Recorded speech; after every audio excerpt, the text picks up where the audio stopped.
top story this week, debt to America! Debt to America! Debt! Andy, as we've touched on in the last few Bugles, America has got a bit of a problem with debt at the moment. They haven't been particularly careful with their money and haven't really prepared at all for their retirement as an empire, which, as China will testify, is just around the corner. They've been very irresponsible with some particularly unnecessary luxury wars in recent time. The Iraq War was the equivalent of a middle-aged man buying a Porsche. It really smacks of a nation experiencing a midlife crisis and trying to capture its youth once more. America's current debt ceiling is $14.3 trillion, which means that it has pretty much maxed out its own credit card. And the three options seem to be, do you, 1, cut that credit card in 2, 2, do you apply for more credit, or do you 3, cut it in 2, then tape it back together and hope the shops will still accept it?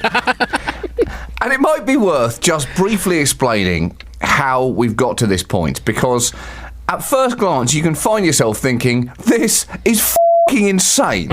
However, I must say that after you've heard this explanation, you are probably going to find yourself arriving at the same conclusion anyway. It is quite impressive for a country to be this dysfunctional. I believe after you've heard some of this explanation, the main question is going to be, how do these Americans put on their trousers in the morning? 14.3 trillion, John. That is a big debt ceiling. To me, that is the Sistine Chapel of debt ceilings. It's true. It is a truly mind-boggling achievement that people in centuries to come will still look back on and think, wow, that's f***ing incredible. How on earth did they do that? That is the product of a truly special mind. No normal person could have done that. Mankind was involved in a number like this? Surely not. It seems touched by the hand of God himself. The US government gets a lot of bills every month, Andy. That's how it gets this high, including military salaries, interest on existing loans, Medicare, and a subscription to Cigar Aficionado that they keep forgetting to cancel. The current debt limit was hit back in May. But that deadline didn't turn out to be quite as deadly as deadlines are supposed to be. This is because they managed to extend the drop-dead deadline date to August the 2nd, which they insist is as deadly as deadlines get, and that no one wants to test the deadliness of this particular drop-dead deadline unless they want a large bowl of death on their hands. And they managed to cleverly extend this date by employing various economic tricks, such as postponing payments into government pension schemes and using better-than-expected tax revenues. And Timothy Geithner really is part economist, part children's party magician. He can make it look like a budget deficit has completely disappeared before simply lifting up a plastic cup and revealing that it was actually there the whole time. But still no agreement, John. There seems to be an awful lot of baffling negotiation going on. It seems that the politicians of America have been horse trading like a French chef preparing to cater for a lavish wedding. But still no agreement. And quite a lot of petty political point scoring seems to be going on, John. I can't say that I've been following this particularly closely because I've been trying to write some unbelievably idiotic jokes. But what's the latest score in the political point scoring? Well, it's currently 0-0, Andy, with both teams looking both angry and uninterested, if that's even possible. I mean, remember, the key thing is here, this isn't the government wanting to borrow money to buy things in the future. This is the government wanting to borrow money to pay for things that they've already bought. It's like a teenager going up to their parents and saying, please can I borrow $20 for a new car that I've just bought? And the parents saying, wait, hold on, you've already bought the car? And didn't it cost more than $20? And the teenager saying, you're quite right, it did. Can I have $35,000, please? The problem is that all government borrowing in America has to be approved under the Constitution by Congress.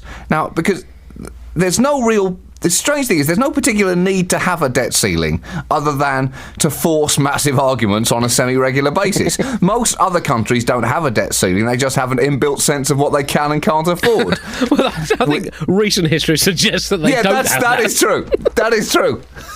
I could almost sense the Greeks waking up in the afternoon over there saying, what? That's not true. Anyway, please keep it down, I'm napping.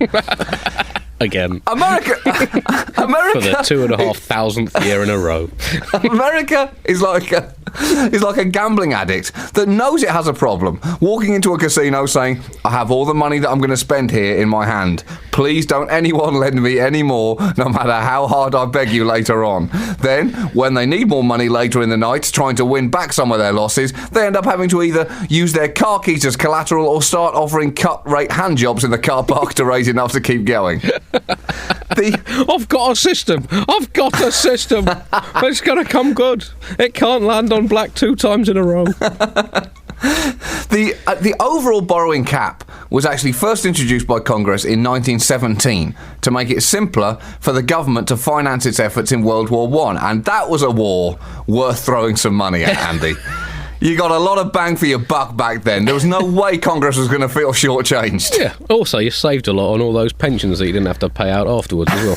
It's true. It was a win-win and massive loss. Bottom line, it made sense. Trench warfare made sound economic sense from a long-term financial picture. But how many governments would have the courage to say that these days? Yeah. You're right. Yeah.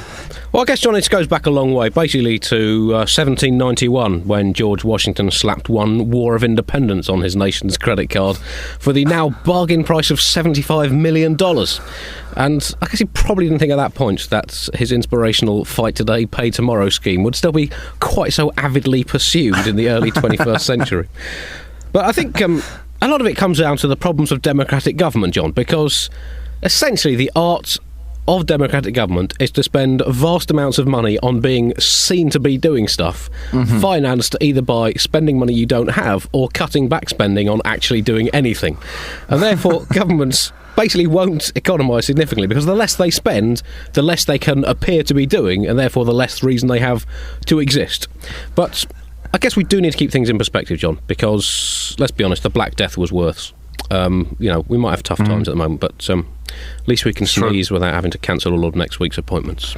That's true, Andy. Well, that's the first thing that's not been depressing that I've heard regarding commentary around this story. There were warnings about things like this happening. Let me quote from Abraham Lincoln, the professional ex-president and 2-time hat wearer of the year, who said this in 1864. He said, "I see in the near future a crisis approaching that unnerves me and causes me to tremble for the safety of my country. Corporations have been enthroned, an era of corruption in high places will follow, and the money power of the country will endeavour to prolong its reign by working upon the prejudices of the people until the wealth is aggregated in a few hands and the republic is destroyed. I feel at this moment more anxiety for the safety of my country than ever before, even in the midst of war." Oh my God. Can't say this kind of crept up on us like the once in a century credit tsunami that was it Greenspan described it as. Thomas Jefferson: "I believe that banking institutions are more dangerous to our liberties than standing armies. If the American people ever allow private banks to control the issue of their currency, first by inflation, then by deflation, the banks and corporations that will grow up around them will deprive the people of all property and until their children wake up homeless on the continent their forefathers conquered." There you go. Here's another one. "The national budget must be balanced. The public debt must be reduced. The arrogance of the authorities must be moderated and controlled. Payments to foreign governments must be reduced if the nation doesn't want to go bankrupt." So this warning, do you know how long ago that was said, John? How long? 55 BC by Cicero. No Have been way. ignoring that advice for over 2,000 years now, John. And there's no sign that we're going to start gnawing it. As the deadline on Tuesday approaches, the tone of the discussion varies from apocalyptic visions of the world collapsing to almost creepy positivity. Because Harry Reid hinted of a potential compromise at the middle of the week when he said, "Magic things can happen here in Congress in a very short period of time under the right circumstances." He then pointed at a wardrobe and said, "Maybe there's a mystical world somewhere in there, and we'll all go on an adventure which will teach us about the importance of cooperation. We'll learn these efforts from a mystical lion in a not that subtle religious allegory. And even though we'll be in there for months, when we come out only seconds will have gone by." Then he paused and looked at the floor and said, "Or maybe we are f***ed." And likewise, the president tried to fire up the American people whilst actually annoying them by interrupting the Bachelorette for a presidential address on TV this week, and he said, "Let's seize this moment to show why the United States of America is still the greatest nation on earth. Not because we can still keep our word and meet our obligations, but because we can still come together as one nation. Before saying, f*** it, even I don't believe that. Let me try again. Let me just go back and try that again. We're what now? We're live. Oh, fudge. So there has been a lot of petty political point scoring and points being notched up by both sides. But the problem is that the people notching the points are essentially on the same side. It's all very reminiscent of that famous football match in the recent Sporting Allegory Cup, in which America and China played each other. And half the US team were trying to score in one goal and half the team in the other goal, whilst the Chinese sat back thinking, well, this is all going very well indeed. America has raised its debt ceiling multiple times, and usually it's nothing more than a formality to get it done. Under Ronald Reagan, the Republican-styled greatest fiscal president in the history of the galaxy, the debt limit was raised 18 times. And the real shitstorm at the centre of this volcano of pain is that Congress also gets to set the government's spending commitments and tax-raising powers, which means that any administration can be required to spend more than it earns while being prevented from borrowing any money to make up the difference. Essentially, Congress can hand the president a shit sandwich and just sit back and watch him have to eat it. Come on, Mr. President, we're not leaving until that plate is clean. But it seems no one's prepared to back down on these things, John. It's pretty much like the Titanic, which went down with the captain proudly announcing, well, at least I did not compromise my principles. Boats should go in straight lines. You cannot show weakness to an iceberg. It will punish you. I've made my point, and if I had to get very wet to do so, well, so be it. And this looks like being another triumph of disruption for the Tea Party. Although, at this rate, the only tea they'll be able to afford to drink in America will be economy tea bags cut with dried mouse droppings, and they'll be dunking biscuits made of disused commemorative Michael Dukakis coasters into it.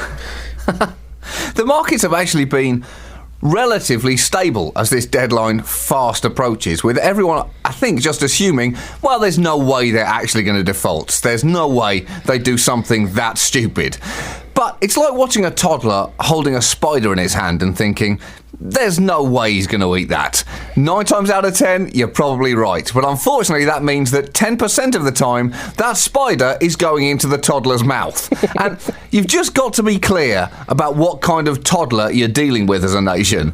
Is America the kind of toddler who delicately puts the spider back on the ground? Or is America the kind of toddler that swallows that spider, then bursts into tears and demands a new spider? Now, there's no right answer to that, but there's also no way that it's the first one.